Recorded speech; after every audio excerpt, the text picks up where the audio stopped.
咩啊？之前已經講緊噶啦，我哋都唔識佢啊。佢之前已經講咗我哋好耐啊，跟住我哋一路都冇理佢，因為我哋知佢想做咩，佢想我哋理佢，跟住想人識佢，咁我哋就冇理佢咯。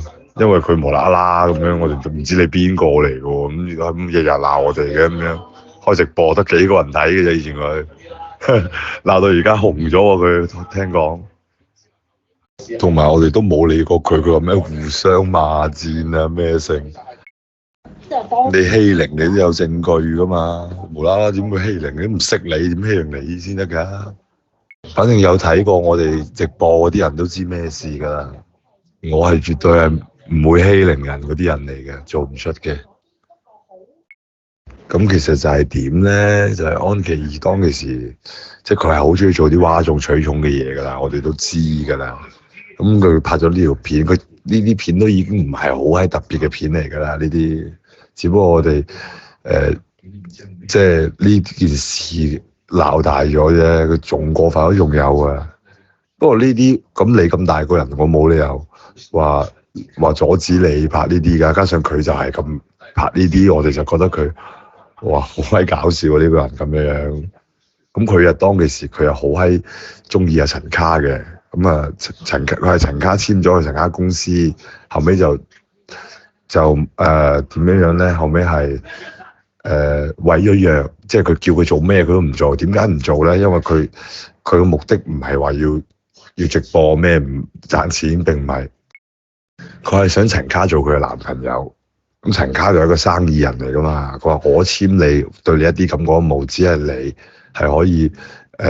有流量，我可以同你做直播或者做嗰啲活動啊，去參加活動一齊賺錢，我先簽你嚟我公司嘅啫。咁點知佢後尾佢就唔服從工作，咁啊一定要阿陳卡做佢男朋友。如果唔係，即係接咗啲 job 全部都唔閪去做，去毀約，害阿陳卡賠錢咁樣講。後尾咪反咗面咯，反咗面跟住咪。我哋開直播嘅時候，佢就係都要喺度嘰嘰格格，咁咪叫佢上嚟玩咯，上嚟睇佢做乜柒咯。啊，點知佢嗰啲表演又好閪過癮，好多人中意睇喎，咁咪俾佢上嚟睇，俾佢上嚟連我哋線咯。其實同佢後邊都冇咩瓜葛噶。咁跟住連下線嘅話，啊又變閪咗，佢同陳家反咗面，即係鬧交鬧得好離譜，即係咁你整鳩人哋。唔閪去做嘢啊！咁樣人哋毀約咁會賠錢噶嘛？咁佢哋就嘈交啊，嘈得好緊要嘅。咁後尾，佢就即係過程中就係咁樣藕斷絲連咁樣。後尾佢又中意咗阿豪，又溝阿豪。咁但係當其時大家就已經係冇溝通噶啦，已經就只不過係喺直播間嗰度睇佢發神經、發癲啊、溝仔啊咁樣玩啊咁樣。就後邊佢阿豪又唔閪受佢溝。因為阿豪咧有其他粉絲喺度屌到個閪咁話，即係係咯，即係跟住後尾嗰啲粉絲係激鳩佢啦，又話你又咁閪醜咁樣就，跟住佢又話佢唔知幾閪多仔啊咁，跟住佢唔知就係發閪佢同啲仔去約炮啲嘢出嚟咯，係咁樣嘅。我哋亦都係冇去過監獄㗎，佢又真係搞錯咗啦。我哋係協議解決嘅，但係呢個我唔方便同你講。我哋的而且確對天發誓係冇去過監獄嘅，佢死攞唔到證據出嚟。我哋連判決書都冇嘅。如果有嘅話，喺嗰個網度就已經揾到我哋啦。佢有晒我哋身份證同真名，佢點解揾唔到嘅？因為佢收風收得好閪差，收錯晒。佢知道我哋喺邊個看守所，佢以為我哋去咗監獄。佢有嚟大啱開播啊！點解唔喺大啱開播啫？如果佢喺大啱可以開到播做得到嘅話，佢喺大啱開俾人屌到個閪咁啊！因為個個都知佢咩料啊嘛，都做唔掂啊！大啱咪去 YouTube 咯，YouTube 重新立一個人設，重新嚟過。跟住因為香港可以話當其時冇乜香港嘅粉絲㗎，我哋係冇乜人睇啊！香港即係抖音冇乜人用啊，應該可以話。都有嘅，好少咯。咁跟住佢喺香港就直頭就換閪咗個英雄人設，咁閪離譜。佢點超越阿卡？人哋阿卡名牌大學畢業，又靚仔過你，係咪？一開始係你死要黐埋嚟，日日鬧閪我哋，鬧阿卡最多咯，係咯，鬧我都鬧嘅，咁即係我都覺得佢哋應該鬧我係情有可原嘅，因為佢前度我前度即係幾日嘅啫，即係你話前度又得，即係話即係佢嗰個係好閪複雜嘅嗰十日 con，我唔佢唔講都冇人知道我同佢一齊嘅，佢係都要出嚟講，佢以為我飛佢，以為我係出軌定點樣樣，總之當時好閪複雜啊！佢而家走出嚟開喺我專場開咗幾日，喺度揾我有冇另外一齊嘅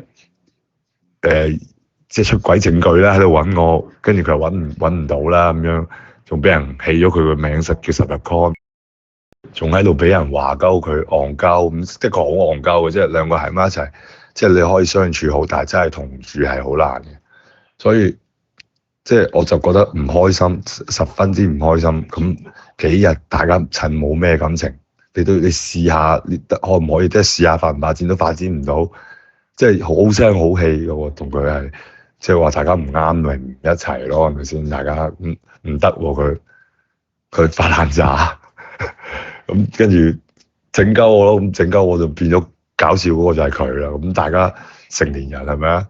你唔欠我，我唔欠你咁。有乜好講啫？呢啲嘢有乜好攞出嚟講嘅啫？咁講咪搞到好肉酸咯咁樣，跟住亦都揾唔到我出軌咯。佢認為我出軌嗰個人澄清嗰個叫未來，其實我哋真係 friend 嚟嘅嗰陣時，好搞笑啊！佢哋兩公婆都好搞笑。安琪智商邊有問題啊？佢就係知道咁樣樣先至係有流量嘅啫嘛。一啲問題都冇啊，醒不知幾醒。之前啲人咪就已經話安琪係傻㗎咁樣，咩話咩要我哋帶佢做精神鑑定㗎嘛，我哋咪帶咯。跟住個醫生話佢係一個表演型人格，個直播嚟㗎，個個都睇住㗎。話安琪係一個表演型人格，就係中意喺唔理你係好係壞都好，就係要一種咁嘅性格嘅人咁樣，佢同傻係完全唔拉更嘅，精神病完全唔拉更。我嗰陣直播，陳家仲鬧嗰醫生，佢話有冇搞閪錯啊？咁都唔係精神病咁樣。個醫生話精神病並唔係咁嘅。其實佢哋都係安琪都係做一啲嘩眾取寵嘅嘢，即係佢係好中意陳家同阿豪同我嘅，但係佢喺我哋身上即係佢想我哋理佢，佢就會即係知道咁樣樣，我哋會同佢玩咯。其實即係佢又冇朋友，你明唔明啊？即係如果睇翻啲直播，我係連鬧都冇鬧過佢。即係佢做啲咩嘢，即係我唔會反對，亦都冇去支持，只係我覺得好閪搞笑。咁你做咪做咯。咁我都係得個睇熱鬧咁啫。我其實都係。梗係啦，我梗係知道啦。佢就係要用我哋踩住我哋嚟到立一個英雄人設咁樣啊嘛。跟住佢以前喺抖音已經係咁樣做噶啦，不過冇人理佢啊，仲俾人屌咁，佢先至去 YouTube 嘅啫嘛。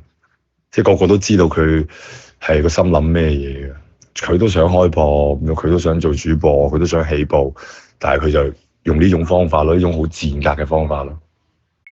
唔係啊，安琪嗰陣時有直播啊，同阿長卡嘈交啊嘛，佢阿爸又出埋嚟，我哋邊有叫佢阿爸出嚟啫？講真，佢阿爸佢係都要叫安琪叫埋佢阿爸出嚟一齊鬧啊！陳家我哋控制唔到嘅，即係嗰陣時好搞笑啊！嗰陣時佢哋解約嘅時候咧，即係兩個反咗面啊嘛，咁喺度鬧交，鬧下安琪叫埋佢老豆出嚟。咩叫埋佢老豆？因為我哋點控制到先得㗎？傻！佢話我哋玩下人哋個老豆，我點玩先得㗎？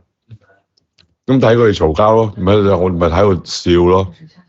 但呢一切都係自然發生嘅，我哋從頭到尾都冇即係去預謀啊，或者去做劇本，我做啲咩嘢？即係呢一切就係咁樣天然咁樣命運安排咁發生咗，咁點？咁可以點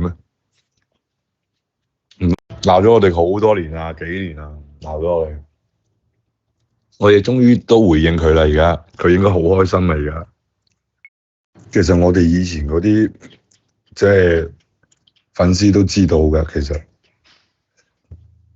即係但係而家多咗更加多香港人知道咯，係咯，我哋會更加多人睇我哋咯。即係如果我哋真係咁衰啊，就唔會咁多人中意睇我哋啦，傻嘅咩啲人？咁啲人唔傻㗎。